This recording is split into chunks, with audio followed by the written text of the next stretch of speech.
Okay, so this is game two of my most recent tournament.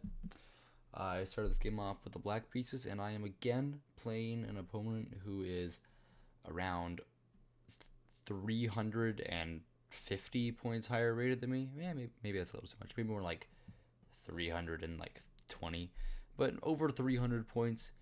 This is not a very good matchup. I'm the not the person that's going to win this game most likely, and I went into this game thinking I had gotten very lucky in the last round and that my luck was about to run out. So we start this game off. My opponent plays e4. I go into c6 with the Caro-Kann, which is my main opening against e4. Ed, cd, knight f3. And now I have a choice to make. Normally, in these positions, I either play bishop f5 or bishop g4, depending on whatever I want. This time, I decided to play bishop f5 because I thought that recently I had been getting like hit with knight e5s after bishop g4 in some lines where he just wins like my knight and then maybe he wins my queen later on. And I didn't want to get into that. I thought my opponent's very strong. He'll probably be able to find out these tactics, so I decided to go a bit more positional here with this bishop f5, more simple. He goes bishop c6, knight c6, very simple, and he castles, and I play e6. Of course, very simple moves in the Caro-Kann, idea being bishop d6, knight f6, castles, maybe h6, coming back, here a6, rook c8, take control of the c-file, simple Caro-Kann stuff.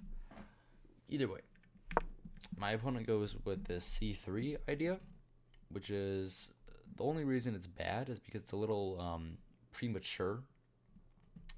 Normally, you want to stave off c3 instead until I'm like actually attacking your d4 pawn, and I'm not really doing that right now. I think you might have been like scared of some like queen b6 here to target both the bishop and this pawn, but that doesn't really do anything. And yeah, so I don't know what he was thinking. Anyway, c3. I continue with my development. Bishop d6, rook e1, and I go with this knight e7. I was thinking about knight f6, but then I was like, yeah, he has this pin, and it looks a little unpleasant. I mean, I could survive with it. The only reason my advantage is all gone, and he has a slight advantage, is because he has this knight h4 idea, which just gets my bishop pair, and I didn't think that this would be too big of a problem, but computer thinks it is. I've never one to side with the computer, so I mean, it's not that bad in my opinion, but that's why like h6 and a6 are better moves here. But either way, my advantage is back because he doesn't play knight h4 again. h6, a6, queen c7, all reasonable moves. I didn't play that. Now my advantage is still gone because of this knight h4 idea, just getting the bishop pair. And I mean, again, it's not the end of the world. I wouldn't say it's a plus 0.5, it's fine. It might be like plus 0.1, but no, it's really not that bad. Either way, he goes knight f1, which I think this shows me, yeah, he's not very comfortable with this position, because in the Caro-Kann, you're not really supposed to do this knight f1 stuff. This idea is a lot more common in like the Re Lopez, for example, where you get like e4 e5 setups, and then a lot of the time the knight maneuvers its way to f1 and then g3 to be more helpful, or it can even come back behind the pawns like this. But it's not really a good idea in these Caro-Kann structures. It's just not the style of the opening. So I was a little like happy when I saw this move. And now I play this a6 idea, which is the computer's line. He brings his bishop back, and now h6, stopping, getting this thing, I guess, out of this knight h4. And now I have a very sizable advantage. He goes knight h4 anyway, bishop h7, the whole idea. And now f4. And oh my god, my computer is going ham. Let me cut that out real quick.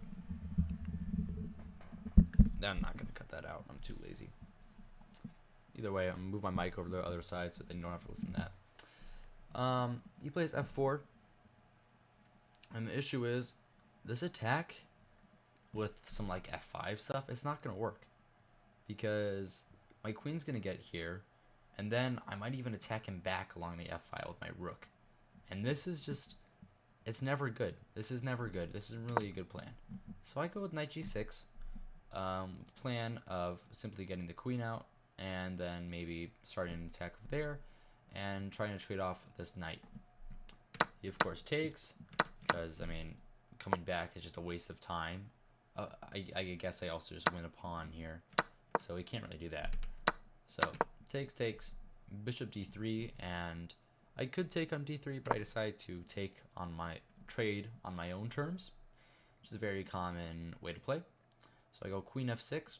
Now he has to take me, and I spent a lot of time here. I was calculating a lot of stuff.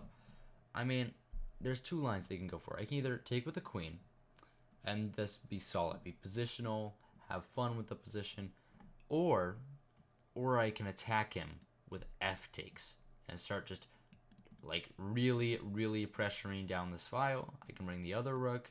My knight might even get in with like e5, knight e5, and that's a little scary. I play f takes because I want some fun. Of course, the computer always thinks that I'm an idiot and that I should take with the queen. I did some analysis earlier on, so I drew some arrows here. Like these are like the top engine moves, which is just kind of confusing to me. Like the computer wants king h1. Like why? It really is that scared of the attack? No. Also wants g3, which just totally weakens the white light squares, and I can get in with like queen f5 here. It's dangerous. Either way, my opponent just gives me the pawn. I think he was thinking that he'd get this move and that he's gonna like win my bishop back, but unfortunately this move is too slow. The issue is that I have g5 defending my bishop, and then you don't have any g3 because the knight is there. So that's what I think my opponent wanted, but unfortunately he messed up. He just trades and wins my pawn on e6.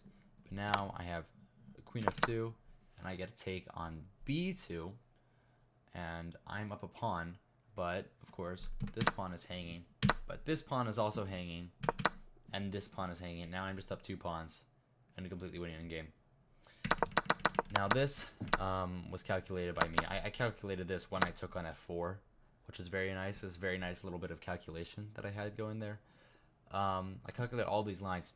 Spent some time taking on f4 because I was admittedly scared about rook f1 because I mean that's a scary move. It pins the bishop to the queen. There's a lot of stuff that can go wrong there, but luckily I was able to concretely calculate it out, and this was the position that I had in mind. Actually, this was the position that I had in mind. I didn't see past this, but of course he doesn't defend his pawn for some reason. I was thinking maybe he'd like, I don't know, go like rook g4 or something. Apparently rook g4 is bad. Peter wants just h3. Just h3, or I guess he could counterattack me with a rook b1. Yeah, rook b1 makes sense. Yeah, I think if I was playing this position with white, I'd probably play rook b1.